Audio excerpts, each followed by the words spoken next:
everybody and welcome back to RTP Gaming. Rick here bringing you the latest installment in the review series, and today we are going to be playing a game called Castle Crashers. Now Castle Crashers is a game that was by the developers called The Behemoth and was originally released on the Xbox 360 in 2008, the PS3 in 2010 and the Xbox One in 2015, and hopefully, and I pray for this personally, they do a release on the PlayStation 4 in the future. So one of the first things you'll notice in this game is that all the animations are 100% hand-drawn, as are the characters and the backdrops, the weapons, the bosses, the enemies, the little fight motions. Everything that you see is hand-drawn in this game, which makes it very, very unique and different from your average mainstream game. It's completely its own thing, and I really think that that's a good idea because I've been able to make it absolutely hilarious, as you'll see in some of these clips as this review goes on.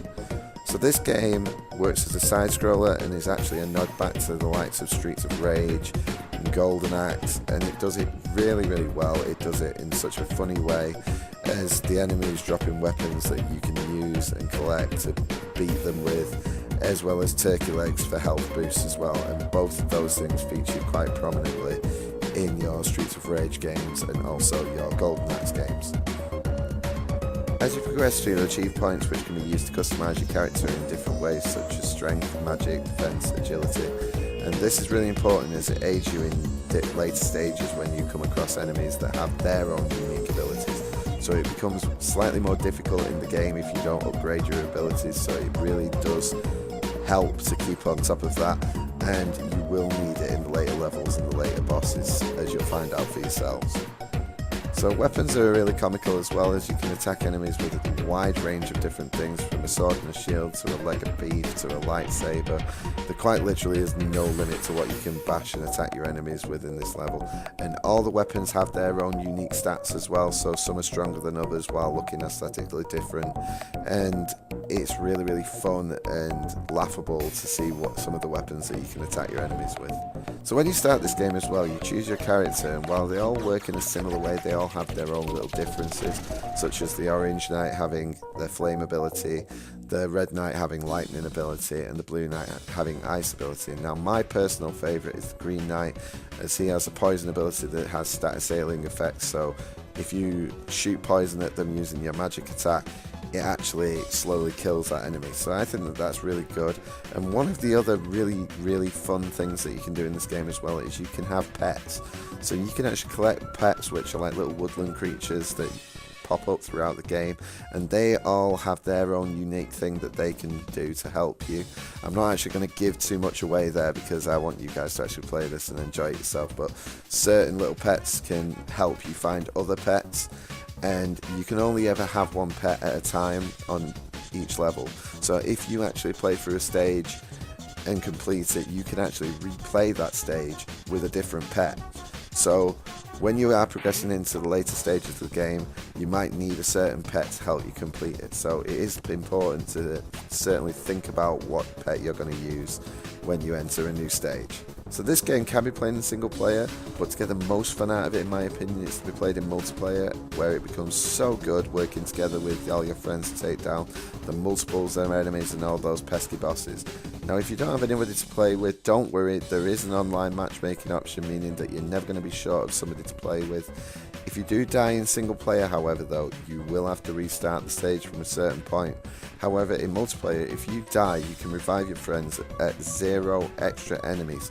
So that actually means that the same amount of enemies that would turn up in a single player campaign turn up in the multiplayer campaign. So that means when you actually encounter a boss, you may even have double or quadruple the firepower depending on how many people you're playing with.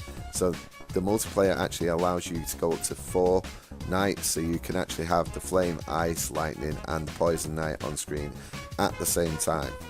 So this game isn't without its flaws though, as it's quite easy to become overwhelmed in single player, and the ranged attacks can get a little bit annoying because unless you're stood right in front of the person that you're aiming the arrow at, you're going to miss him every single time, yet the AI somehow manages to hit you every single time regardless of where they are on the screen.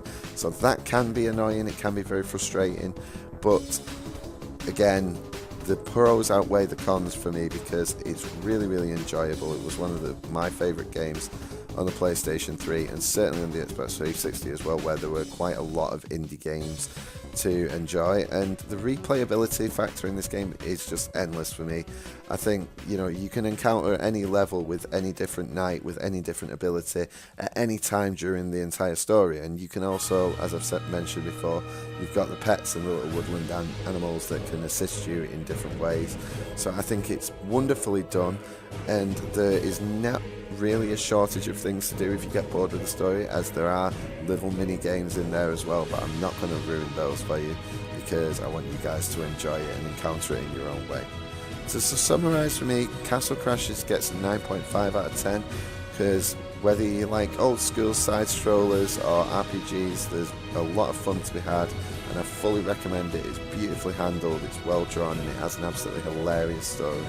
So we're getting towards the end of the review now, so all I've got to say to you guys now is that I hope you enjoyed this review. I hope you guys actually go out and get this, and if you do, leave a like and a comment and let me know what your thoughts on the game is. And for me, again, I absolutely love this game. It was one of my favourite games on the PS3, and I really hope that they choose to do a remaster on the PlayStation 4, as I think it will do so well. So that's it for this review, guys. I hope you enjoyed it, and I will see you all later. Ciao for now.